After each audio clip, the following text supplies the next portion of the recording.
भाइयों, माँ शक्ति स्वाध्याय चिंतन का क्रमांक आज हमारा 251 और आज हमारे बीच में आदरणीय एस सिंह साहब जो विषय लेते आ रहे हैं आज की युग गीता प्रज्ञोपनिषद पार्ट 7 उदार भक्ति भावना प्रकरण। इससे पूर्व भी आप 6 पार्ट ले चुके हैं और आदरणीय आर्यन पांडे साहब से जो रिटायर्ड एडिशनल कमिश्नर हैं, हम उनसे निवेदन करते हैं कि आदरणीय एस सिंह साहब से जो एड सेंटर के एडिशनल जनरल मैनेजर हैं उनके विषय में 2 शब्द कहें। आदरणीय पांडे साहब। धन्यवाद श्री अरविंद शर्मा जी। आज इस स्वाध्याय सत्संग की यात्रा का 251वां दिन है, 251। और जैसा श्री अरविंद शर्मा जी ने बताया कि आज के मुख्य वक्ता विद्वान श्री सुभाष चंद्र सिंह जी हैं। पद से एक वरिष्ठ अधिकारी हैं, एडिशनल जीएम है बीएसएनएल में। हम सब लोग उनसे भली भांति परिचित हैं, प्रेरित हैं, प्रभावित भी हैं।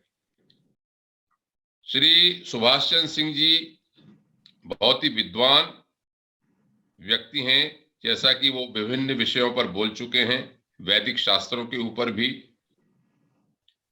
और इस समय वर्तमान में प्रज्ञोपनिषद, जिसको आज की युग गीता कहा जाता है, उसके ऊपर वो विस्तार से अपने विचार प्रकट कर रहे हैं, जो बहुत ही उपयोगी है।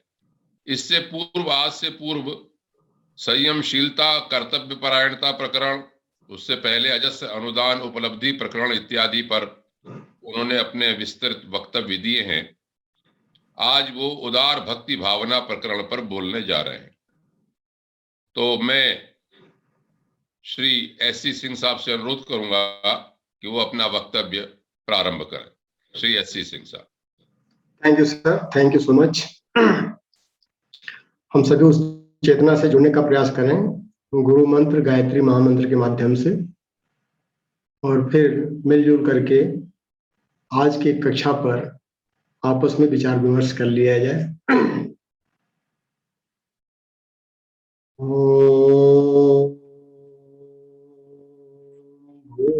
भूर्भुवः स्वः तत्सवितुर्वरेण्यं भर्गो देवस्य धीमहि धियो यो नः प्रचोदयात्।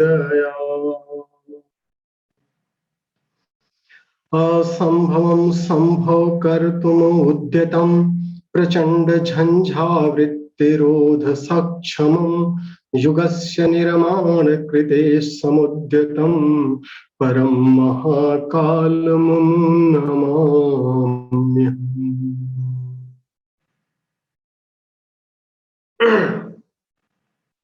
इस कक्षा में उपस्थित सभी स्नेही स्वजनों साधकों का इस कक्षा में अभिनंदन। आप सबको नमन और वंदन।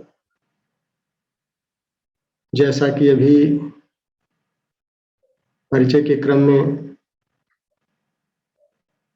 आदरणीय आर्यन पांडे साहब ने बताया कि आज की कक्षा का विषय उदार भक्ति भावना है, तो जो श्रृंखला अभी प्रज्ञोपनिषद की चल रही है, तो प्रथम मंडल या प्रथम खंड कह लें तो प्रथम मंडल लिया गया है आत्म कल्याण का, और स्टेप बाय स्टेप एक एक सोपान हम लोग बढ़ते जा रहे हैं, और इसी तरह से इसका प्रैक्टिकल भी करना होता है। तो जो पहला अध्याय था, पहला अध्याय लोक कल्याण जिज्ञासा प्रकरण, आत्म कल्याण का फार्मूला ही होता है कि लोक कल्याण से आत्म कल्याण की तरफ, वो उसमें बताया गया। और दूसरा अध्याय जो आया वो अध्यात्म दर्शन था। अध्यात्म दर्शन का मतलब ईश्वर क्या है, जीव क्या है, हम क्या हैं, ईश्वर क्या है, हम दोनों के बीच में क्या संबंध है, इस संबंध को और प्रगाढ़ कैसे किया जा सकता है, यथार्थ रूप में कैसे लाया जा सकता है, ये अध्यात्म दर्शन था। और अध्यात्म दर्शन के आगे जब तीसरे सोपान में जाते हैं, तो चूंकि जीव एक सीमित दायरे में है, कॉन्स्टिट्यूएंट से वो ईश्वर की समतुल्य है, लेकिन पूर्णता यथार्थतापूर्ण नहीं है, तथ्यतापूर्ण नहीं है, तो उसकी लिमिटेशंस हैं। तो उसको इस जीवन क्रम में क्योंकि आनंद का उपभोग भी करना है, आनंद में रहना है, तो आनंद के लिए जो सब कुछ चाहिए उसको, उसका अजस्र अनुदान वरदान कैसे मिले, उसकी उपलब्धि कैसे हो, इसका जिक्र किया गया था तीसरे अध्याय में। फिर चौथे अध्याय में कि आया था उपासना हमको अगर करनी है तो सबसे अच्छा देवता कौन है, उसकी उपासना कैसे की जाए। तो चौथे अध्याय में जीवन देवता की उपासना की बात आई है, देवों में देव आत्मदेव की बात आई है, और आत्मदेव की उपासना के लिए जो अजस्र अनुदान और वरदान उस परमात्मा ने हमको दिया है, इस जीवन को कामधेनु गौ बताया है, उसके लिए सिर्फ एक ही चीज है कि अपने पात्र को हम थोड़ा सा सुनिश्चित करें कि इसके अंदर जो छिद्र हैं वो थोड़ा सा कंट्रोल में आवे, ताकि हम अजस्र अनुदान वरदान को प्राप्त कर सकें। उसके दो चरण आए थे जो अभी कल परसों की कक्षा में डिस्कशन इसके पहले वाली कक्षा में हुआ था। संयमशीलता और कर्तव्य परायणता। संयमशीलता क्या थी कि जो अनुपयोगिता है, अवांछनीयता है, उसको कैसे रोका जाए, वही संयमशीलता हुई। और अवांछनीयता को अगर हम रोक लेते हैं और अजस्र अनुदान, निरंतर अनुदान वरदान अगर हमको मिलने लगता है, तो उसका जो उत्तरार्थ कि वांछनीयता का सदुपयोगिता का कैसे सुनियोजन किया जाए, तो संयमशीलता के साथ में कर्तव्य परायणता जुड़ गई थी। उसी से चौथा चरण पूर्ण होता है। अब पांचवा चरण फिर आता है कि क्या संयमशीलता और कर्तव्य परायणता शक्ति आ गई, हम कर्म करने लगे, इसी से कृतकृत्यता मिल सकती है क्या? एक स्वाभाविक सा प्रश्न आता है कि कर्म तो नियति का विधान है, जीव है तो कर्म करेगा ही करेगा, अहर्निश कर्म करना है उसको, सो रहा है तो भी तो कर्म कर रहा है वो, जीव है भूख लगेगी तो भोजन के लिए तो कर्म करेगा ही करेगा। तो क्या सिर्फ शक्ति को उपार्जित करके कर्म करने से उसको कृतकृत्यता मिल सकती है, ये जीवन धन्य बन सकता है? इसका मतलब कि अगर हम गहराई में चिंतन करें तो देखें कि पूरा संसार सकल पदार्थ है जग माही, कर्महीन नर पावहि नाहि। कोई भी व्यक्ति ऐसा नहीं है कि जो कर्म नहीं कर रहा है। जो अशिक्षित है, अनपढ़ है, गंवार है, वो भी कर रहा है। जो बहुत विद्वान है, हाई प्रोफाइल पोस्ट पर बैठे हुए हैं, अच्छे बिजनेसमैन हैं, अच्छे पोर्टफोलियो होल्डर हैं, वो भी तो कर्म कर रहे हैं रात दिन। लेकिन क्या वो अपने जीवन को धन्य बना पा रहे हैं अंततः? जिनके पास अथाह संपत्ति और अथाह जानकारी है, जिसे हम तथाकथित ज्ञान कह रहे हैं, उनके यहां भी तो ढेर सारी पीड़ाएं हैं, ढेर सारी परेशानियां चल रही हैं, वो कृतज्ञता को महसूस नहीं कर रहे हैं। इसका मतलब कि कहीं न कहीं कुछ चीज छूट रही है, और उस छूटने को जब हम चिंतन में जाते हैं, गहन मनन चिंतन करते हैं, गहराई में डूब करके, तब उसको निकाला जा सकता है। तो इसका मतलब कि आज का जो पांचवा सोपान है वो थोड़ा सा गहराई में जाता है, और इसके ऋषि गहरे ऋषि हैं, सूक्ष्म बुद्धि की धनी है। आज वो प्रश्न करता है, महर्षि उद्दालक जो अरुणी ऋषि के पुत्र हैं, इनको अरुणी ऋषि भी कहते हैं, और ये इनका जो व्यक्तित्व है उद मतलब जल होता है, जल से उत्पन्न हुआ है। तरलता है इनके अंदर, सरलता है इनके अंदर, सहजता है, सौम्यता है, सुशीलता है। इन सारे गुणों से उत्प्रोत है ये, जो जल का गुण होता है, शीतलता है। तो इनके प्रश्न भी सूक्ष्म दर्शिता से उत्प्रोत होगा। यही उद्दालक ऋषि हैं कि जिनको महर्षि याज्ञवल्क्य के समतुल्य माना जाता है, महर्षियों में श्रेष्ठ। और भारतीय संस्कृति को अमेरिका में फैलाना हुआ तो अमेरिका का नाम इन्हीं के नाम पता है। भारतीय संस्कृति को अमेरिका की देन इन्हीं की है, महर्षि उद्दालक की है। आज ऐसे ऋषि प्रश्न करता है तो उन्होंने क्या प्रश्न किया है, और महर्षि पिपलाद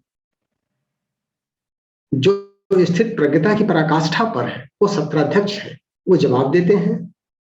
तो आइए परम पूज्य गुरुदेव के लेखनी के माध्यम से ये पठन पाठन कर लें एक बार कि अक्षरशः परम पूज्य गुरुदेव 91 सूत्र दे रहे हैं, 91 सूत्र इस अध्याय में दिया उन्होंने। इन 91 अभिनव सूत्रों के माध्यम से क्या टीका लिख रहे हैं हिंदी में, हिंदी के टीका को देख लें, और दो चार जो अच्छे सूत्र जो हृदयग्राही हैं, मर्मस्पर्शी हैं, उनको भी पढ़ देंगे, क्योंकि समय की बाध्यता है। और उसके बाद मिलजुल करके इसके टर्निंग पॉइंट्स को ले लिया जाएगा कि अपने जीवन में इसको कैसे हम उतारें। कथा कहानी सिर्फ कथा कहानी तक न सीमित रहे, जब तक इसकी साधना हम नहीं करेंगे, अपने जीवन में उतारेंगे नहीं, अक्षरशः इस पर मनन चिंतन निधिध्यासन करके इसको अभ्यास में लाएंगे, तभी इसका फायदा मिल पाएगा। तो इसको एक सरसरी निगाह से पढ़ लेते हैं, उसके बाद इस पर 1 बाय 1 चर्चा कर लेते हैं टर्निंग पॉइंट्स पर। चौथे दिन आरण्यक के ब्रह्म विद्या सत्र में पहले की तरह फिर ऋषिगण एकत्र हुए, पंक्तिबद्ध बैठे और महर्षि पिपलाद के तत्वाधान में तत्व विवेचना का प्रवाह क्रम चल पड़ा। आज सूक्ष्म बुद्धि के धनी तर्क प्रवीण उद्दालक अग्रिम पंक्ति में बैठे थे। उनके अंदर उत्सुकता अधिक थी।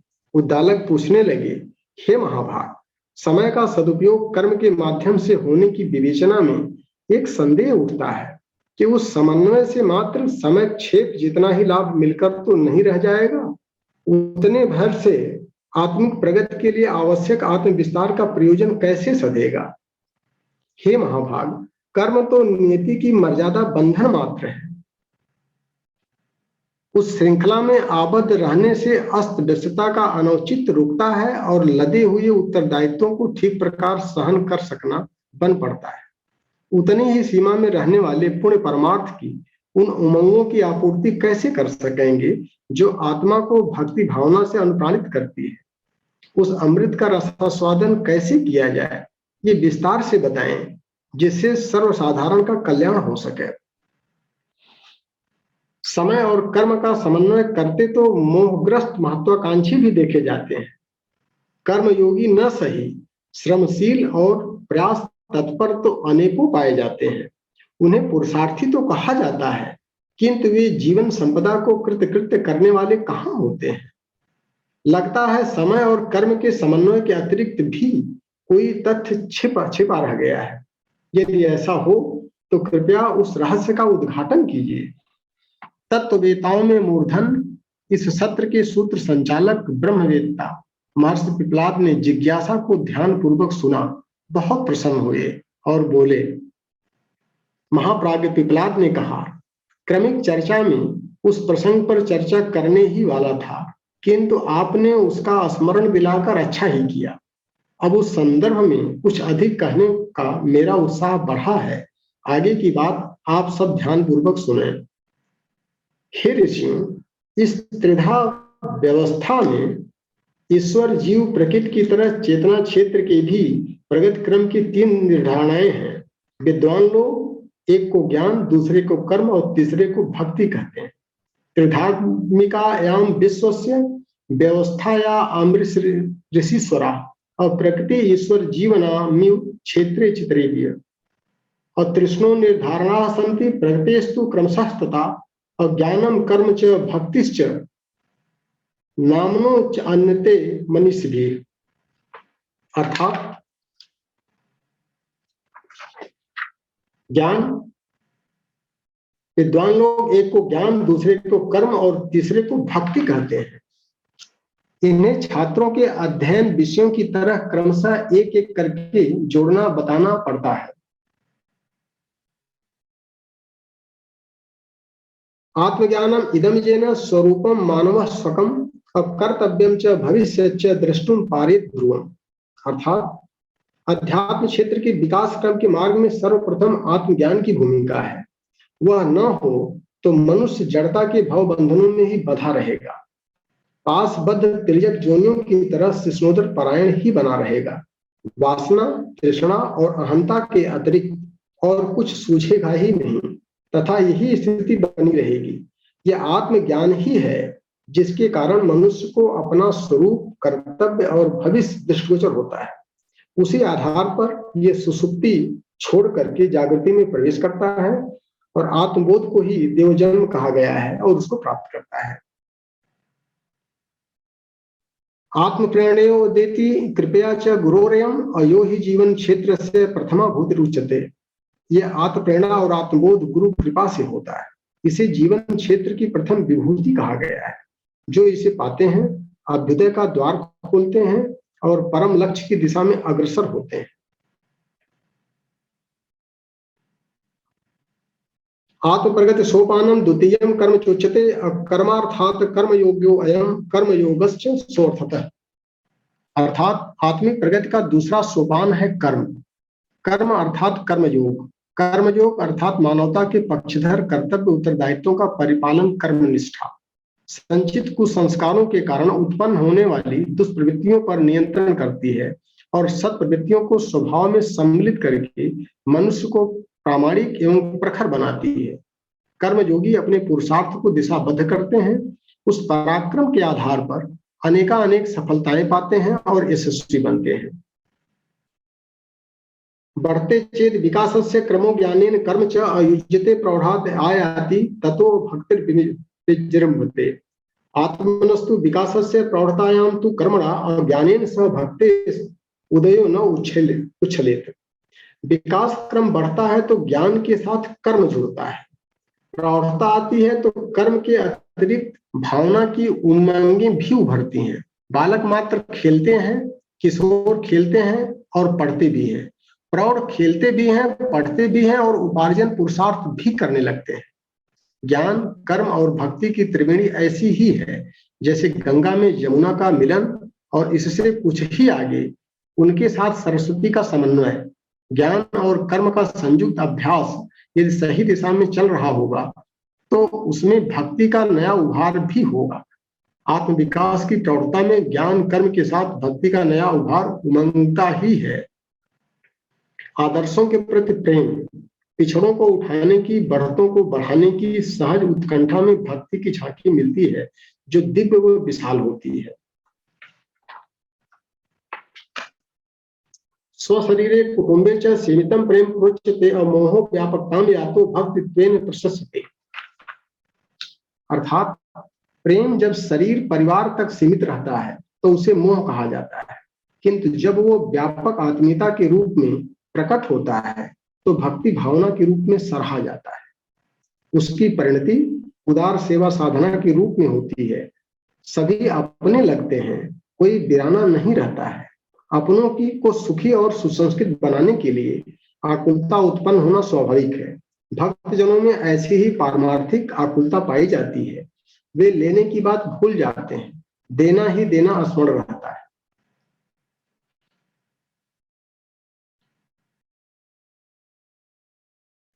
संकीर्ण स्वार्थपरता पर अंकुश लगते ही न्यूनतम में उनका निर्वाह क्रम चल जाता है। कर्मयोगी के पास इतनी बचत पूंजी रहती है कि वह भक्ति भावना को चरितार्थ करने के लिए, परमार्थ प्रयोजनों के लिए सराहनीय अनुदान प्रस्तुत कर सकें। दरिद्रता तो मात्र कृपणों पर छाई रहती है। और निराकार प्रभुश्चित्ते अनरस्या अवतरत्यम और तस्या अनुभूति उच्यते अस्तरस्यैव तु प्रेम के। अर्थात ईश्वर निराकार है, उसका अवतरण मनुष्य के अंतःकरण में होता है। उसकी अनुभूति उस उच्च स्तरीय प्रेम में होती है जिसे भक्ति रूप में मनुष्यों द्वारा जाना जाता है। आदर्शों के साथ लिपटी हुई आत्मीयता ही भक्ति भावना है। भक्ति का एकांत अभ्यास ईश्वर को आत्मसमर्पण करने की श्रद्धा उभारने के रूप में किया जाता है। जैसे जैसे वह परिपक्व होती है, उदार आत्मीयता के रूप में प्रकट होती है और व्यापक बनती चली जाती है। प्रेमेव परमेशो अस्ति स आनंद स्वरूप धृक और जड़ो व चेतनो वापि प्रियताम याति प्रेमतः। ईश्वरम प्रति प्रेमणाइति और श्रद्धा आदर्शान प्रति ध्रुवम आत्मतो सर्वभूतेषु दृष्टिकोणो भविष्यति। वसुधैव कुटुंबम च भावनाया क्रियान्वितः कर्तारस्ते क्रियालापास चलिष्यन्त्यस कुंजैस्सुतु।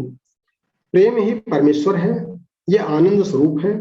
जिस जड़ चेतन से प्रेम करते हैं वही प्रिय लगने लगता है। ईश्वर के प्रति प्रेम उमड़ेगा तो आदर्शों के प्रति श्रद्धा बढ़ेगी, आत्मत सर्वभूतेश का दृष्टिकोण उभरेगा और वसुधैव कुटुंबकम की भावना को क्रियान्वित करने वाले क्रियाकलाप सहज ही चल पड़ेंगे।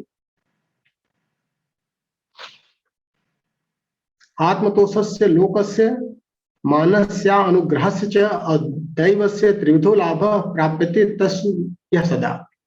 अर्थात बालकों को खाने और पाने में रुचि होती है, किंतु प्रौढ़ परिपक्व मिल बांट कर ही नहीं खाते, अवसर आने पर स्वयं भूखे रहकर भी दूसरों को खिलाते हैं।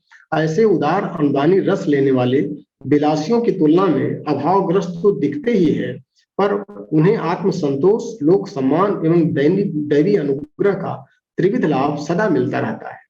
उसे संसार भर के समस्त वैभव से भी अधिक आनंददायक पाया जाता है, मानो उन्होंने अमृत पा लिया हो। उदार मनसाम भक्त जनानाम जीवनम मुनि अविप्राप अपरिग्रहित्वेन अस्वभावेन युतम भवे। अर्थात उदार मना भक्त जनों का जीवन ब्राह्मणों जैसा अपरिग्रही और साधुओं जैसा परमार्थ परायण रहता है। अस्त वे धनाध्यक्ष तो नहीं बनते, पर आत्मिक विभूतियों का इतना भंडार उन्हें उपलब्ध होता है जिसकी तुलना में कुबेर की संपदा भी स्वल्प मानी जा सके। भक्ति की उदार भावना का अरुणोदय सहकारिता की प्रवृत्ति में होता है, अतः इस दिशा में प्रयास करना चाहिए। हिल मिलकर रहने, मिल बांटकर खाने से ही हंसती हंसाती परिस्थितियां उपलब्ध होती हैं। सहयोग से ही प्रगति का पथ प्रशस्त होता है और संघबद्धता सबसे बड़ी सामर्थ्य है। भक्ति मात्रा श्रेण लाभ प्राप्यंत एकदा आत्म कल्याणम ईशाप्तिर विश्व कल्याण मेवच। संकीर्ण स्वार्थपरता को अपनाने वाले इस दिव्य अनुभूति से वंचित ही रह जाते हैं। भक्ति ही एकमात्र अवलंबन है जिसके सहारे आत्म कल्याण, विश्व कल्याण और ईश्वर मिलन के त्रिविध परम लाभ एक साथ मिलते हैं। आत्मीयम प्रेम यत्यस्य भावनो उद्भरितम मनः अप्रत्यक्षम स्वर्गम आनंदा अनुभूतिम तु रसन्ति ये भवन्ति कृत्यास्ते प्राप्तम प्राप्तमेव तैः और एकार्थम सुख सौविध्य भाव संकीर्ण स्वार्थजय। आत्मीयता की प्रेम भावना से लबालब भरा हुआ अंतःकरण प्रत्यक्ष स्वर्ग है। उस आनंद भरी अनुभूति का जो रसास्वादन करते हैं, कृतकृत्य बन जाते हैं, उन्हें मानो अपना संपूर्ण प्राप्तव्य प्राप्त हो गया। एकाकी सुख सुविधा की बात सोचने वाली संकीर्ण स्वार्थपरता भक्ति भावना को नष्ट करती है। दूसरों की तुलना में जो अधिक वैभवान विलासी बनने की महत्वाकांक्षा रखते हैं, वे मनुष्य निष्ठुर एवं आतताई ही बन सकते हैं। अहमन्यता और उदार भक्ति भावना का एक साथ रह सकना शक्य नहीं है। दोनों में से एक को प्रमुखता देनी होती है। इसलिए भक्तजन सादा जीवन उच्च विचार का सिद्धांत अपनाते हैं। खाते कम हैं और खिलाते अधिक हैं, मांगते कम हैं और देते अधिक हैं, चाहते कम हैं और देने की इच्छा अधिक रखते हैं और इसी में प्रसन्न भी रहते हैं।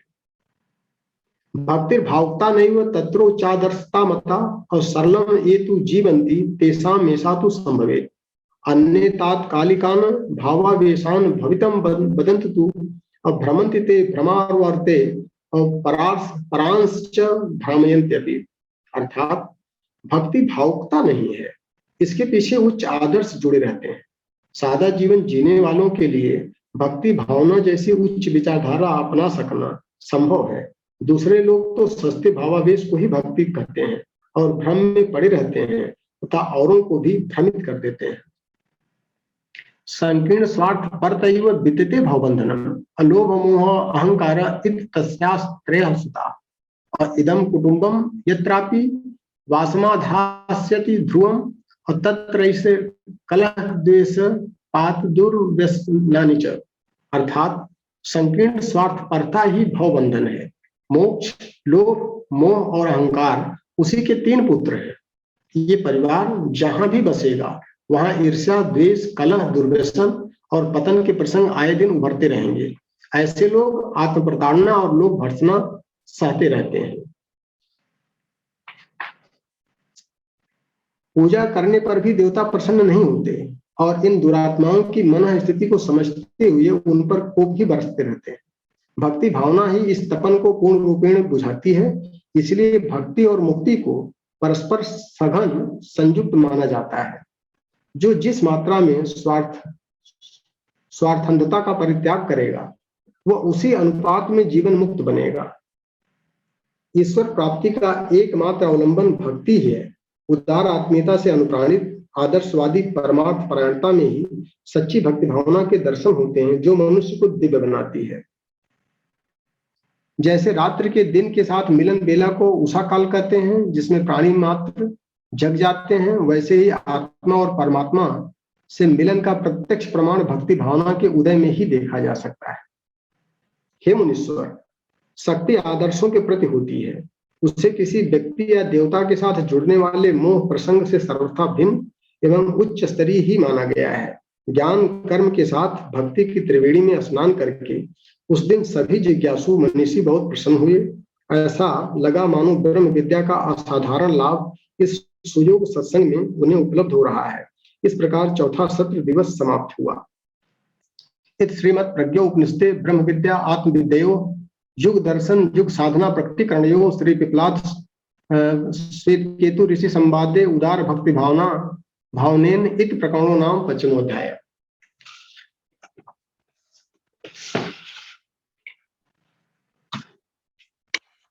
इसको अगर हम लोग टर्निंग पॉइंट पर ले लें कि फैक्चुअली जो प्रश्न था महर्षि उद्दालक का, वो प्रश्न सूक्ष्मता के स्तर पर था कि जहां पर ये मैटर आया कि अजस्र अनुदान और वरदान उपलब्धि उस ईश्वर के साथ में साझता स्थापित करने पर मिलेगी और उसका अस्थायित्व तो कैसे होगा। उसके लिए अवांछनीयता को रोकना मतलब संयमशीलता, और जो उपलब्ध हो रहा है वांछनीय है, जो मिल रहा है स्वतः उसका सुनियोजन और सदुपयोगिता। सिर्फ यही करना काफी नहीं है। इससे जीवन में सुख तो आएंगे, उसके पीछे दुख भी आएगा, लेकिन कृतज्ञता नहीं मिल सकती है, बिरलों को मिल पाती है। वो बिरले क्या करते हैं, उसके साथ में क्या चीज जोड़ देते हैं, उसके साथ में जब सरसता आ जाती है। यहां पर ऋषि ने उदाहरण दिया है संगम का। हमें त्रिवेणी में स्नान करना है, गंगा और यमुना के साथ में सरस्वती का समन्वय होता है। सरस्वती अलग से कोई धारा नहीं आती है, लेकिन गंगा और यमुना का जब मिलन होता है और उसमें परिष्कार होता है, मैटर क्या आता है, स्टेप बाय स्टेप। सबसे पहले क्या आता है, ज्ञान। पहला स्थान ज्ञान का रखा गया है। अगर हम उपनिषदों में जाते हैं वहां पर भी यही मैटर निकल के आता है। इसका जो निचोड़ है, शुरुआत कहां से की जाए, तो ज्ञान से। अगर हम गीता को लेते हैं तो गीता में भी जो भ्रम की स्थिति पैदा हो रही है प्रारंभ में, तो युग चेतना कृष्ण ज्ञान के माध्यम से सबसे पहले सांख्य पढ़ाते हैं, ज्ञान बताते हैं, जो दूसरा अध्याय है। पहले अध्याय में मोहग्रस्तता है, मोह से, लोभ से, अहंकार से ग्रसित है। अगर साधक के अर्जुन की स्थिति भ्रम वाली बनी है तो उस भ्रम से बाहर निकालने का सूत्र कहां से शुरू होता है? ज्ञान से। पहले ज्ञान, जब उसको ज्ञान दे देते हैं कि आत्मा अजर है, अमर है, अविनाशी है, उसके बाद कर्म की तरफ ले जाते हैं, कर्म के साथ साझ्यता स्थापित करते हैं, और फिर दूसरे तीसरे अध्याय के बाद कर्म योग आता है। तो ज्ञान को डाउन करते हैं कर्म करने के लिए, और भक्ति बाद में आती है। यही स्थिति बालकों के साथ उदाहरण में दिया गया सूत्रों में, कि बालक खाली खेलते हैं, गार्जियन कितना खुश होते हैं, बच्चा खेल रहा है। और वही बालक जब किशोरावस्था में जाता है तो खेलने के साथ उसको एक पठन पाठन का काम दे दिया जाता है, तो बच्चा खेलता भी है, साथ साथ पढ़ाई भी करता है, और वही थोड़ा सा और प्रौढ़ होने लगता है तो ज्ञान भी, कर्म भी, उसके साथ में उत्तरदायित्व भी ले लेता है, पढ़ भी रहा है, अर्जन भी कर रहा है, प्रौढ़ हो चुका है।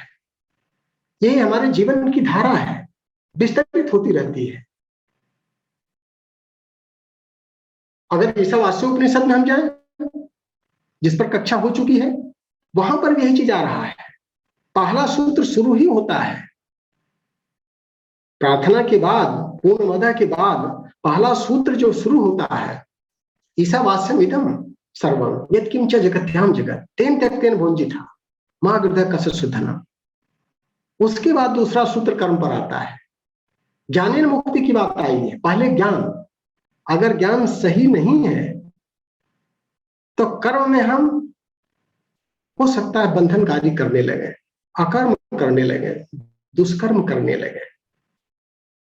इसलिए कर्म सही दिशा में चल पड़े, यहां पर दिशा सही होनी चाहिए। आज समाज जब भटक गया है तो कर्म तो बहुत कर रहा है, लेकिन दिशाहीनता में जा रहा है।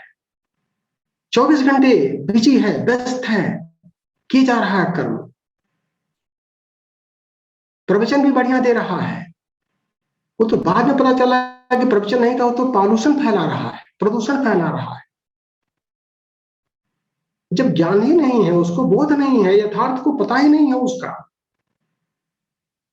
तो इसका मतलब कि दिशा सही उसकी नहीं है, और दिशा सही नहीं होगी तो दशा कहां से सही हो पाएगी। दशा का मतलब कृतकृत्यता की बात आ रही है, आत्मकल्याण। ये पहला मंडल जो दिया गया आत्मकल्याण के लिए है, तो स्टेप बाय स्टेप अपने को जाना है आत्मकल्याण की तरफ। तो भक्ति भावना, उदारता, उसमें बाधक क्या हो रहा है? जो स्वार्थ संकीर्णता है, एक सीमित दायरे में सोचने की जो हमारी समझ है, वो सीमित दायरा 3 पुत्रों को पैदा कर रहा है, लोभ, मोह और अहंकार, वासना, तृष्णा और अहंता। यही स्वार्थपरता हमें उस कृतकृत्यता से रोक रही है, और यही त्रिपुरासुर है। त्रिपुरासुर कोई और राक्षस नहीं था, यही त्रिपुरासुर है। मोह, अपने लोगों के प्रति एक सीमित दायरे में, बेटा है, बेटी है, बीबी है, पत्नी है, ये है, वो है, सिर्फ वही के लिए अगर हम प्रयास कर रहे हैं तो कर्म तो कर रहे हैं, अहर्निश कर्म कर रहे हैं, लेकिन ये कर्म गीता के ज्ञान के अनुसार भी बंधनकारी हो रहा है, क्योंकि वहां पर भी परिभाषा दी गई है कि अज्ञार्थात् कर्मणो अन्यत्र लोकोऽयं कर्म बंधन तदर्थम कर्म कौन्तेय मुक्त संग समाचार। वो प्रयास, वो क्रिया जिससे यज्ञ संपन्न होता है, सिर्फ वही कर्म है, बाकी सब चीजें बंधनकारी है। अच्छे कर्म होंगे, स्वर्ग मिलकर के फिर आपको दंड भुगतना पड़ेगा, बुरे कर्म होंगे तो नरक में जाने पड़ेगा, और नरक और स्वर्ग बाहर नहीं, यहीं पर है। सुख आएगा, दुख आएगा, सुख आएगा, दुख आएगा। सुख की चाहत में दुख मिलेगा ही मिलेगा, क्योंकि बंधनकारी है। दोनों के परे आनंद की स्थिति है, सुख दुख के एक परे परम सुख, तेह सुख रहा समाई, साधो सहज समाधि बल, उस समत्व में जाना है अपने को, तभी कृतकृत्यता की प्राप्ति हो सकती है। तो लोभ, मोह और अहंकार, इसके बंधन को जब तक हम ढीला नहीं करेंगे, और ढीले करने का सूत्र क्या है?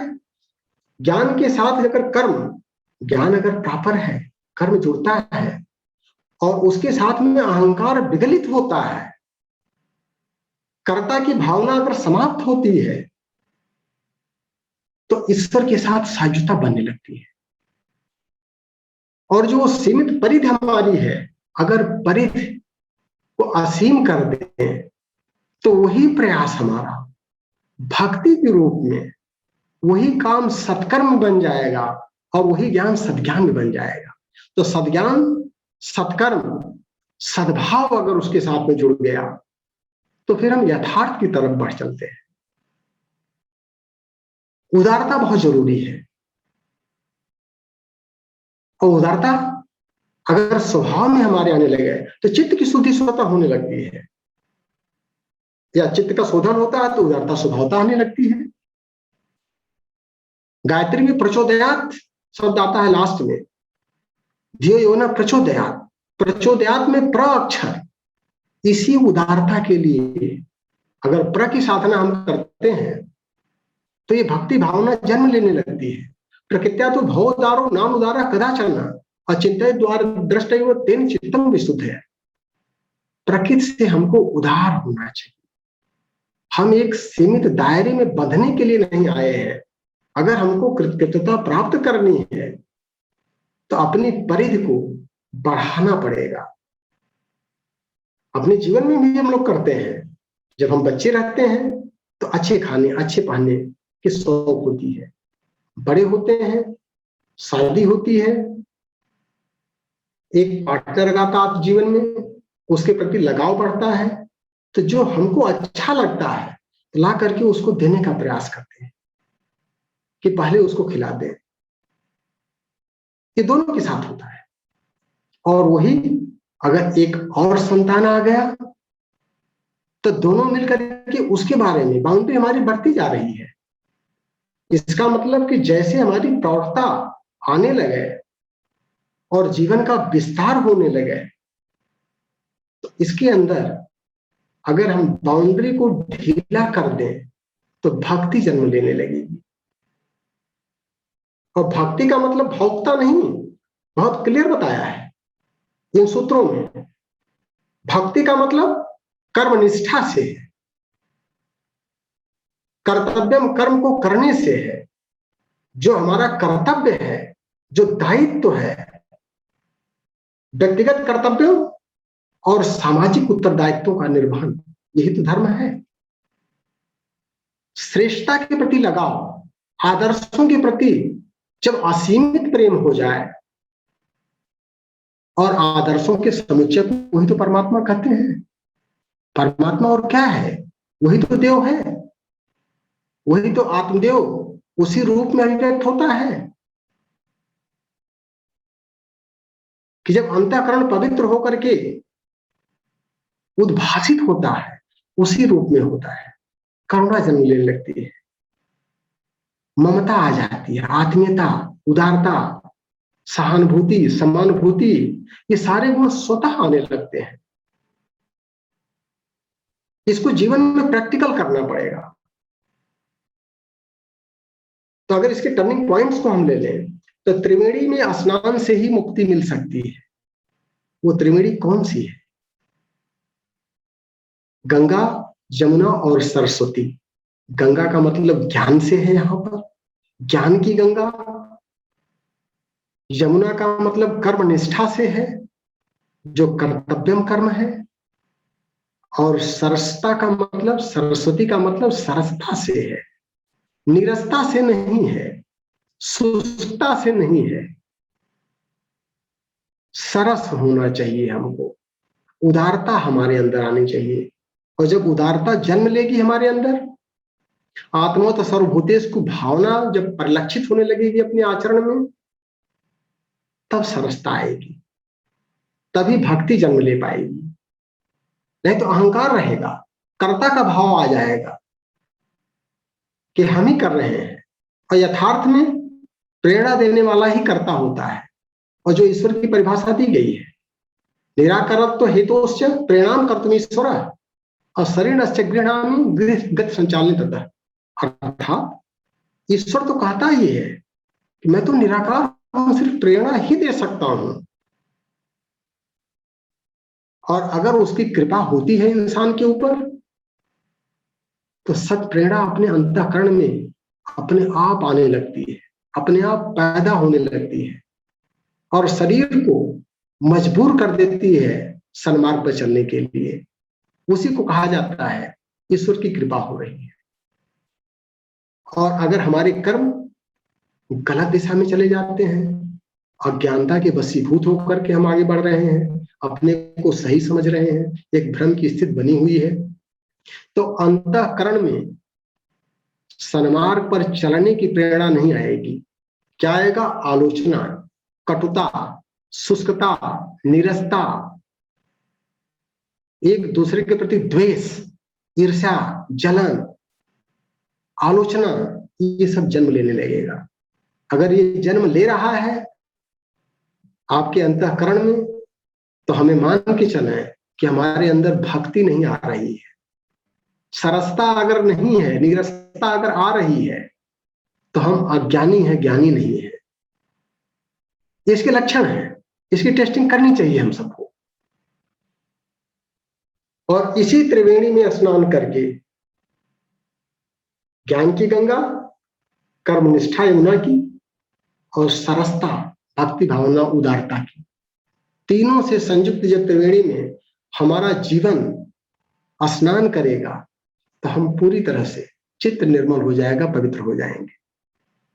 आत्मबोध ही देव जन्म है।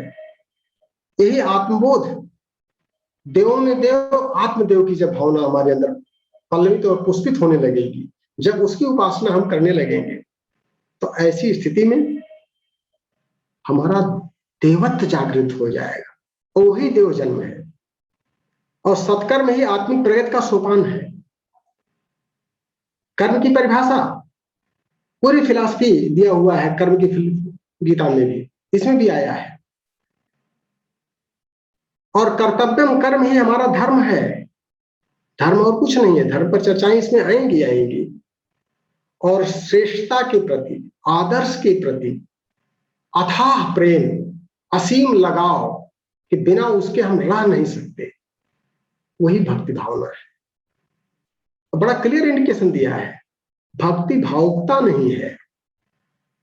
समाज में एक भ्रम पैदा हुआ है, परम पूज्य गुरुदेव ने बहुत क्लियर कर दिया है कि झाल बजाना खाली भक्ति नहीं है। क्या कर रहे हैं भैया? झाल बजाते हैं, दिन भर राम राम करते हैं, सीताराम सीताराम करते हैं। क्या इसी के लिए परमात्मा ने पैदा किया है? इतने बड़े सृष्टि का संचालन उस परमात्मा ने आपको सहयोगी बना के किया है। इतना बड़ा परिवार आपका, जीव जंतु पशु पक्षी वृक्ष वनस्पतियां, ये सभी विश्व परिवार आपके अपने परिवार हैं। अगर हम आत्मदेव की उपासना कर रहे हैं, तो इन सबको देखना पड़ेगा। सिर्फ हम अपने स्वार्थ के लिए न चलें कि हमने कुछ चीजें इकट्ठा कर ली, आज खाने पीने रहने की व्यवस्था हो गई, तो फिर झाल बजाते रहे। नहीं, दायित्वों का निर्वहन अंतिम सांस तक करना है। व्यक्तिगत कर्तव्य हमारा क्या है और समाज के उत्तरदायित्व क्या बनता है हमारा, दोनों के प्रति चलना है। और बाउंड्री को जितना ज्यादा हम एक्सपेंड करते जाएंगे, उतना ही हमारी उदार भक्ति भावना प्रखर बनती जाएगी, और उसी से आत्म कल्याण होगा। इसीलिए प्रश्नकर्ता वो दयालक ऋषि है। यहाँ पर ये गहन मनन चिंतन का विषय होता है, क्योंकि हम देखें समाज में आज की डेट की जो स्थिति है, संपन्न परिवार के लोग सब कुछ तो है उनके पास, क्या नहीं है? धन भी है, साधन भी है, पावर भी है हर तरह की, लेकिन अंदर देखिए कितना खोखलापन है, कितना निरसता है, कितना शुष्कता है। सुकून से एक क्षण भी आनंद नहीं है, पागलपन की पराकाष्ठा तक जा रहे हैं, कृतज्ञता नहीं मिल रही है। क्या इसी के लिए हम पैदा हुए हैं? इसी कृतज्ञता के बोध के लिए कि धन्य हम मानव, धन्य हम मानव को रियलाइज करने के लिए हम कर्म करें। तो कर्म तो करना पड़ेगा, लेकिन ज्ञान युक्त कर्म करना पड़ेगा। थोड़ा सा अगर हम चर्चा कर लें गायत्री के संदर्भ में, गायत्री में भी कुछ चीजें आती हैं, पहले इसको थोड़ा सा देख लें और क्या क्या छूट रहा है। भक्ति ही मुक्ति का कारण है और ईश्वर प्राप्ति का आधार है।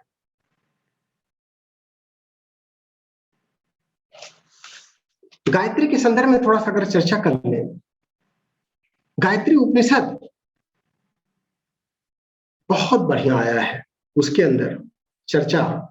और गायत्री उपनिषद में दो ऋषियों के बीच में संवाद है, एक लौकिक जगत के हिसाब से चलते हैं और दूसरे आध्यात्मिक जगत के हिसाब से चलते हैं। महर्षि मैत्रेय और महर्षि मौद्गल्य के बीच में संवाद है। महर्षि मौद्गल्य गायत्री के प्रखर साधक है और स्थित प्रज्ञता पर है, सूक्ष्म चिंतन है उनका, और स्थूल जगत की साधना महर्षि मैत्रेय कर रहे हैं। और बाद में जब समर्पण करते हैं तो उन्होंने पूछा कि किम स्विदाहुर्भो शत्रुवरेण्यम भर्गो देवस्य कवयः किम आहु और धियो विचक्षु यदिताः प्रविश्य प्रचोदयात् सविता याभृति। अर्थात जो गायत्री मंत्र है तत् सवितुर्वरेण्यम भर्गो देवस्य धीमहि धियो यो न प्रचोदयात् तत् सवितुर्वरेण्यम। सविता का वर्ण कैसे किया जाए, किस माध्यम से किया जाए, क्या वर्ण किया जाए, पहला प्रश्न उठाता है। और वहां पर जो उत्तर देते हैं कि वेदांश छंदांश सवितुर्वाणी, सविता का वरेण्य वेद और छंद है। वेद कहते हैं ज्ञान को, छंद कहते हैं कर्म को। वहां पर भी पहले ज्ञान आता है। पहले यथार्थ को हम समझने का प्रयास करें कि हमारा दायित्व क्या बनता है, क्या करना है, क्या नहीं करना है, हमको क्या वांछनीय है, क्या अवांछनीय है। और उसके बाद छंद बोलते हैं अनुभवजन्य कर्म को। और जब हम अनुभवजन्य हो जाएंगे तो अहंता विगलित होने लगेगी। और उसी का आता है सूत्र कि कैसे पता चलेगा कि धियो यो न प्रचोदयात्। सविता अगर हमको प्रेरित करता है, अगर परमात्मा प्रसन्न होता है, तो हमको कैसे पता चलेगा कि परमात्मा प्रसन्न है? प्रेरणा वो दे रहा है कि नहीं दे रहा है, इसका क्या सूत्र है? वहां पर ऋषि कहते हैं कि कर्माण धियस् तदुत्तर प्रचोदयात् सविता याभृति। अर्थात जब आप प्रसन्नता पूर्वक, सरसता पूर्वक, पूरी तल्लीनता और आत्मीयता से खुल करके कर्म करने लगे, तो इसका मतलब प्रेरणा आ रही है सविता की, परमात्मा की प्रसन्नता आपके साथ जुड़ गई है, उसकी कृपा मिल रही है। जब हर क्षण प्रसन्नता हमारे कर्म करने में आने लगे, और यही गायत्री साधना है। यहीं से पता चलता है कि गायत्री की साधना हमारी सही दिशा में चल रही है कि गलत दिशा में जा रही है। ज्ञान सही है या अज्ञानता में हम अज्ञानता को ज्ञान समझ बैठे। तो हम समझ रहे हैं समय की मर्यादा, अभी कुछ 2-3 मिनट टाइम है।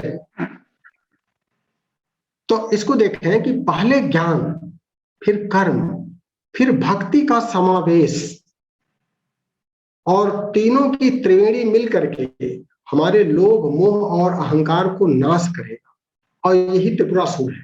त्रिपुरासुर और कोई राक्षस नहीं था, यही था। और यही त्रिपुरासुर को वध करने के लिए शिव जी ने जो अस्त्र धारण किया था, क्योंकि वो कल्याण के देवता है, त्रिशूल धारण किया था। और ये त्रिशूल क्या है? मोह को खत्म करने वाला आत्मीयता, लोभ को खत्म करने वाला दान उदारता, अहंकार को विगलित करने वाला, तीनों को समाप्त करने वाला जो अस्त्र है वही त्रिशूल है। और यही है ज्ञान, सद्ज्ञान, सत्कर्म और सद्भाव। इसी से त्रिपुरासुर का वध हो सकता है। और यही त्रिपुरासुर हमारे लिए घातक बना हुआ है, और जब मरेंगे तो तीनों एक साथ मरेंगे। यही तो उनका आशीर्वाद था, यही उन्होंने मांगा था कि हमको आशीर्वाद दीजिए, और तीनों तीन लोक में फैल गए। तो भूलोक, भुवलोक, स्वलोक, इसी को ब्रह्मा विष्णु महेश कह लीजिए, इसी को सत रज तम कह लीजिए, इसी को भूर्भुवः स्वः कह लीजिए।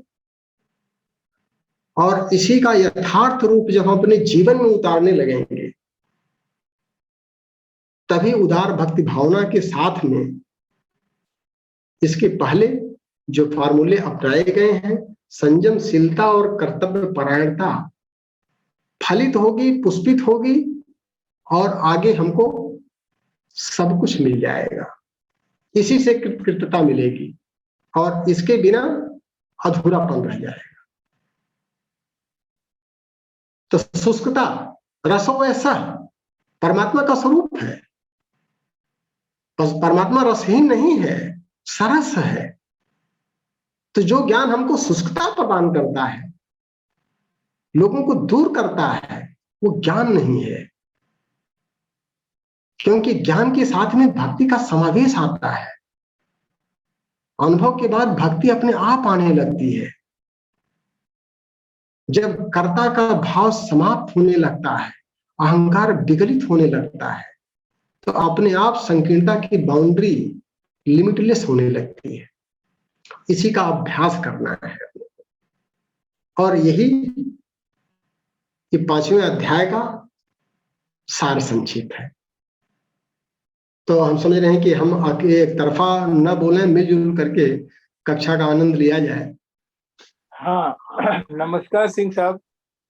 प्रणाम सर, प्रणाम सर। नमस्कार। बहुत अच्छा आपने कहा। और लेकिन ये जो सरस भक्ति है, ये तो लगता है जैसे कभी रहस्यमयी चीज लगती है, क्योंकि हमने देखा कि बार बार कभी कभी डिप्रेस्ड मूड में लोग कर्म संन्यास में चलने का कोशिश करते हैं कि कर्म संन्यास ले लें, या इस तरह की बात आ जाती है। तो उससे छुटकारा पाने के लिए क्या उपाय किया जाए कि ये जो अदृश्य तरस भक्ति है आ जाए?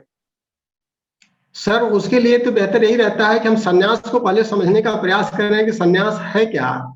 तो सम्यक न्यास ही सन्यास है। इस अपने जो भी हमको पंच भौतिक शरीर मिला है, इसको जब यथार्थ रूप में समझेंगे, और अगर गीता के ज्ञान को लें, तो गीता में जो पहला अध्याय जहां पर भ्रम वाला है, दूसरा अध्याय उस भ्रम को दूर करने के लिए उन्होंने ज्ञान का किया है, और तीसरा जो अध्याय है वो ज्ञान कर्म संन्यास योग का किया है। अभी कर्म भी नहीं करा रहे हैं ताकि भगोड़ापन न रहे। अगर भगोड़ापन है तो उसका आगे आएगा। उसको गुरुदेव ने इसीलिए गृहस्थ आश्रम को सर्वश्रेष्ठ बताया है कि गृहस्थ आश्रम में वो सारी चीजें हैं। आपको संन्यास लेना किससे है? लोभ मोह अहंकार से। उसका सम्यक न्यास करना है, भागना नहीं है सर। इसी में रह करके सरसता पैदा करनी है। जो सरसता हमारी अपनी सीमित दायरे में बच्चे के प्रति हो रही है, पत्नी के प्रति हो रही है, वही अगर एक अजनबी के प्रति होने लगे तो सरसता आ जाएगी। नहीं तो फिर वो स्वार्थ संकीर्णता में, मोह में कन्वर्ट हो जाएगा। और मोह को आत्मीयता में परिवर्तित करना है तो इसका अभ्यास करना कठिन है। इसलिए उसके भागने को ही संन्यास लोग कहते हैं, तथा कथित संन्यास। वो एक तरह से डिप्रेशन हो जाता है, डिप्रेशन में जाने का मन करता है। तो डिप्रेशन लगता है कि डिप्रेशन का मतलब तो डिप्रेशन तो मतलब अपने कर्तव्य निष्ठा से भागना हो गया। वही है, वही होता है। मतलब प्रेरणा नहीं मिल रही। आज सिंह साहब सर, वही डिप्रेशन तो पहले अध्याय में अर्जुन को हुआ है कि जो चला था तीर से मारने के लिए, सीना चीर देंगे, इसको मार देंगे, उसको मार देंगे, तो गला सूखने लगा, हाथ कांपने लगा, पैर लड़खड़ाने लगा, डिप्रेशन में तो गया था। वही लेकिन तो उसको वहां से, उसको उस भटके हुए साधक को वहां से खींच के लाना और ज्ञान से उसको नहला धुला करके और कर्म का पाठ पढ़ा करके और भक्ति भी बता देना कि तस्मात् सर्वकालेषु मां अनुस्मर युद्धश्च। युद्ध तो तेरे को करना ही पड़ेगा। लेकिन चूंकि वही ट्रिक नहीं हाँ जी, वही ट्रिक नहीं आता है कि हम तो सर उसका अभ्यास समझते करना हैं, पड़ेगा। हम तो ज्ञान हो गया, हम ध्यान भी कर लेते हैं, हम योग भी कर लेते हैं, हम आसन भी कर लेते हैं, लेकिन वो सरसता जो है ना, वो कहीं पकड़ में नहीं आती है। सर अगर आप योग कर लेते हैं तो योग के बाद तो कुछ बचता ही नहीं है। अगर एक बार योग हो जाता है उस परम चेतना से और पूरे विश्व ब्रह्मांड को हम अपना अंश अवयव समझने लगते हैं, यही तो योग है सर। इसके अलावा और कौन सा योग है? वो योगासन के बोलते, वो योगासन बोल रहे थे। नहीं सर, आसन तो शरीर को उल्टा पुल्टा करना योग नहीं है सर, वो तो एक्सरसाइज मात्र हो जाती है। वही तो होता है, आसन करें, प्राणायाम करें, कभी मेडिटेशन करें, सर कभी कभी लगता है ये तो शारीरिक क्रिया है सर, यहाँ चेतनात्मक क्रिया करना होता है। मानसिक भी करने पर लगता है कि हम सचमुच कुछ हो गया, लेकिन असल में नहीं होता है। बहुत आज सिंह साहब ने बहुत क्लियर कर दिया कि प्रभु की कृपा है, प्रेरणा है। वो खुल के कर्म करने का जब इच्छा करती ना बेधड़क, तो बिल्कुल क्लियर हो गया भाई हाँ प्रभु की कृपा हो रही है, मुझे प्रेरणा मिल रही है। आज बहुत क्लियर हुआ। परमात्मा की अगर कृपा होगी यहीं से तो पता चलेगा कि फिर आप बेचैन रहेंगे कुछ कर गुजरने के लिए। मतलब ये हमें भी आभास था, लेकिन कई बार आपसे ये प्रश्न किया और आपने थोड़ा बहुत उत्तर दिया, लेकिन आज बहुत क्लियर है, इस प्रज्ञोपनिषद से बिल्कुल क्लियर हो गया कि ये इसका संकेत क्या है। संकेत मिल रहा है भाई हाँ ये बिल्कुल ठीक रास्ता, आनंद आ रहा है और प्रभु की प्रेरणा मिल रही है। सब ये कह रहा था कि जो मोह प्रेम तक, जो मोह और प्रेम परिवार तक है, उसको अगर जन सामान्य तक ले आए तो सरसता जिसको आप कह रहे हैं वो समता कराती है, वही समता है, वही है सर, वही समता, वही समाधि कर लीजिए, उसी को समत्व कर लीजिए, वही समता है सर, वो सम है और वही सम ही समता तो योग है अपने आप। जी, उसी को सुषुम्ना कहते हैं ना सर, वही सुषुम्ना है सर।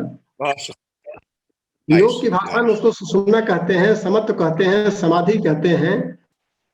और चूंकि स्टार्ट हमको यहीं से करना है, आत्म कल्याण फिर परिवार का भी निर्माण करना है, तो हमको परिवार के साथ में भी मोह की जगह अगर आत्मीयता हम रख लेंगे तो अपने कर्तव्यों का निर्वहन कर पाएंगे। एक बच्चे के प्रति हमको आत्मीयता रखना, मोह नहीं रखना है। जब मोह रखेंगे तो फिर उसका सुधार नहीं कर पाएंगे, दुलार तो करेंगे और दुलार से वो गलत दिशा में चला जाएगा। तो जो मोहग्रस्त गार्जियन होते हैं वो बच्चे को सुख सुविधाएं और दुलार देते हैं, और जो विवेकवान होते हैं वो एक आंख सुधार की तो दूसरे आंख दुलार की, तो उसको प्रेम भी देना है और सन्मार्ग पर चलने के लिए अनुशासन भी सिखाना है उसको अपने आचरण से। तो आत्मीयता अगर रहेगी तभी हो पाएगा सर, मोह रहेगा तो नहीं होगा, मोह बंधनकारी होता है।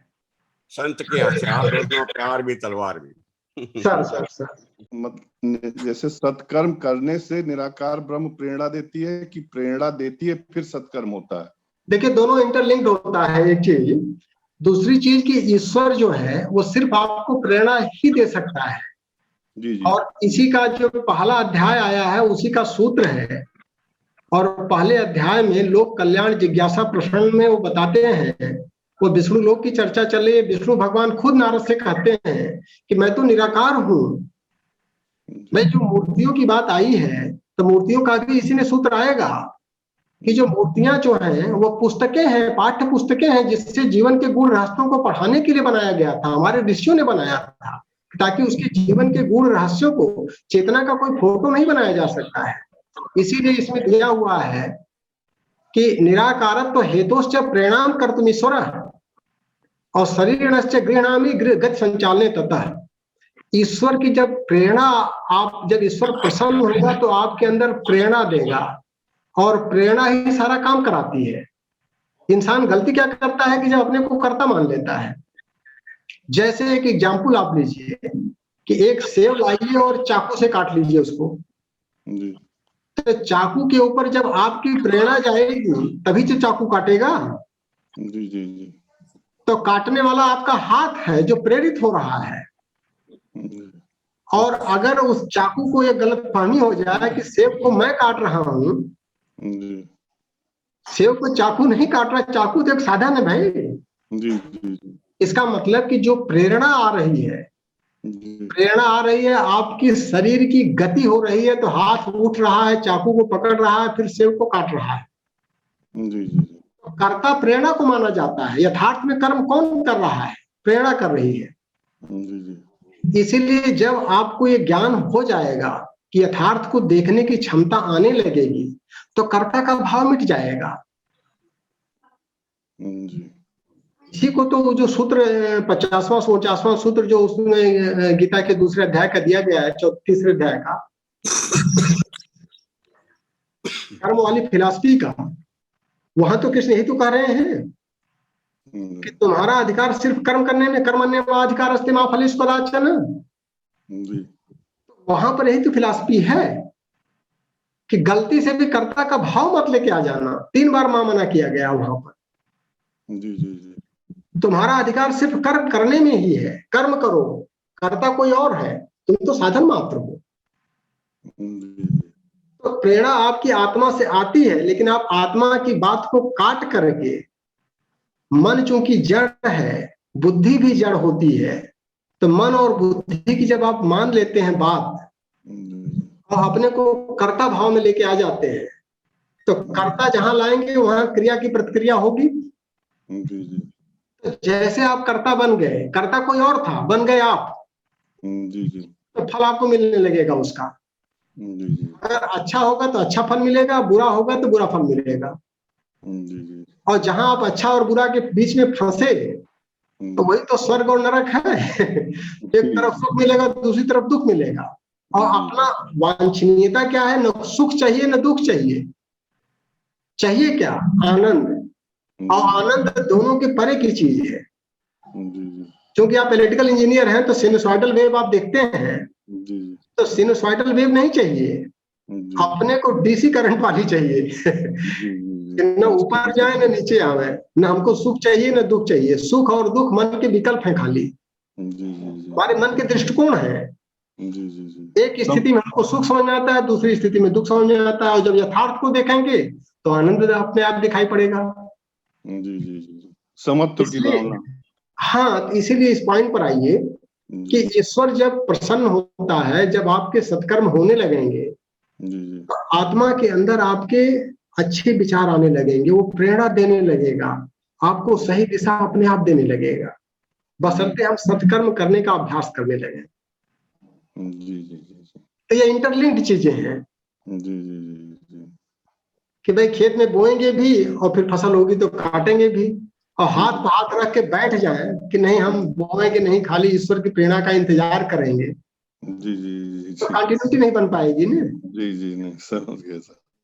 तो सत्कर्म भी हमको करना है, और सत्कर्म करेंगे तो फिर प्रेरणा भी आएगी, क्योंकि वो ईश्वर है, हमेशा है, हर कण कण में है, जड़ में भी है, चेतन में भी है। तो उसकी फिलॉसफी को समझने की आवश्यकता है। ठीक है, धन्यवाद।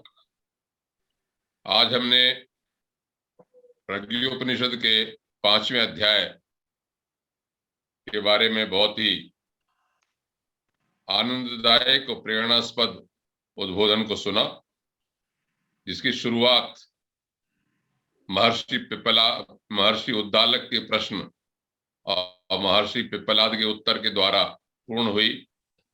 प्रश्न बहुत अच्छा था कि कर्म और समय के समन्वय के अतिरिक्त और क्या चीज है। बहुत ही आनंददायक बात आई कि गंगा, ज्ञान की गंगा, कर्म की यमुना और उसका परिणाम आनंद की सरस्वती के रूप में, भक्ति के रूप में हुआ। बहुत ही अच्छी अच्छी बातें गुरुदेव ने कही, जिसका विस्तार हमारे विद्वान वक्ता ने किया। बहुत ही अच्छी बात यह आती है कि प्रेम की व्यापकता ही भक्ति की भावना है। जब हम आत्म केंद्रित होते हैं तो भक्ति नहीं है। जैसे ही जन कल्याण की भावना, समाज की कल्याण की भावना या परोपकार की भावना व्यापकता हो जाती है, तो ही भक्ति भावना का उदय है। बड़ा अच्छा उपमा दी गई, उषा काल की तरह से है भक्ति भावना। का उदय, जैसे उषा काल होता है, सूर्य निकलता आनंददायक होता है, उसी तरह से। और सत है ही ज्ञान का चित जब हम लगते हैं, और आनंददायक है ही। बड़ा अच्छा एक उक्ति कही हमारे विद्वान प्रवक्ता ने, 33वीं उपनिषद की रसो वही सह, वह रसमय है। उसका परिणाम क्या होता है कि हेयम लब्ध्वा आनंदी भवति, जिसको पाकर आनंदमय हो जाता है। तो हम जब ये सोचते हैं कि ज्ञान कर्म ये शुष्कता की ओर या ले जाते हैं, ऐसा नहीं है। जब हम इसमें वास्तव में कर्तव्य भावना से करेंगे तो हमको आनंद सा लगने लगता है। जो जिसकी बात को एसी सिंह साहब कह रहे थे कि प्रेरणा देते हैं। आप जैसे ही जाएंगे अपने बैटरी के मूल स्रोत की ओर, ट्रांसफर को आप रिचार्ज होंगे, तो आपको आनंद आने ही लगेगा।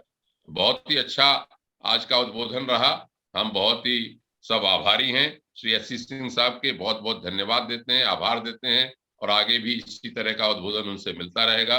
बहुत बहुत धन्यवाद श्री एसी सिंह साहब। धन्यवाद आदरणीय आर्यन पांडे साहब, धन्यवाद आदरणीय एसी सिंह साहब, आपने समय निकाल के हमको मूल्य को दिया। आइए, जैसे कि एक विचार के साथ और 3 बार ओम के साथ हम अपना वो करते हैं। तो आज का जो विचार है, उदार बनो, उदार बनो किंतु स्वयं को प्रयोग ना होने दो। उदार बनो किंतु स्वयं को प्रयोग ना होने दो। प्रेम करो किंतु स्वयं को आघात ना लगने दो। प्रेम करो किंतु स्वयं को आघात ना लगने दो। विश्वास करो, विश्वास करो किंतु मूर्ख मत बनो। विश्वास करो किंतु मूर्ख मत बनो। दूसरों की सुनो, दूसरों की सुनो किंतु अपनी वाणी लुप्त ना होने दो। दूसरों की सुनो किंतु अपनी वाणी लुप्त ना होने दो। आइए हम 3 बार ओम का उच्चारण करते हैं। म्यूट कर लीजिएगा ताकि हमारी ब्रह्मांड तक आवाज करे।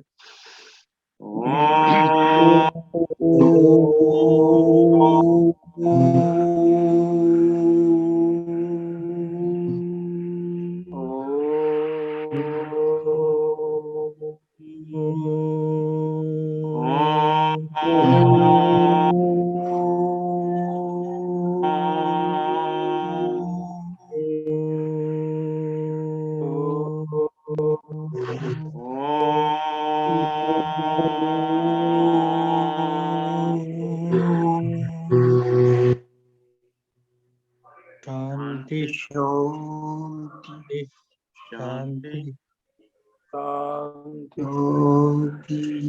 शांति।